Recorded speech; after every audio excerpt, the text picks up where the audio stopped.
Here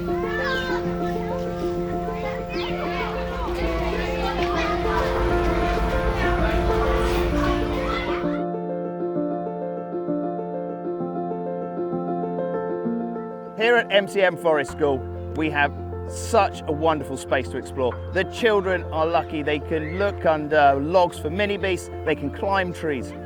All of this feels like play, but the benefits are it's more than that. Close off, we need to try and keep everything.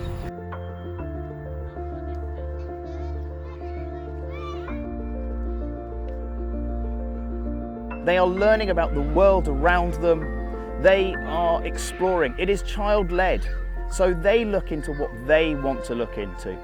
It's helping them develop their awareness, their social skills, their risk assessment, their self-regulation.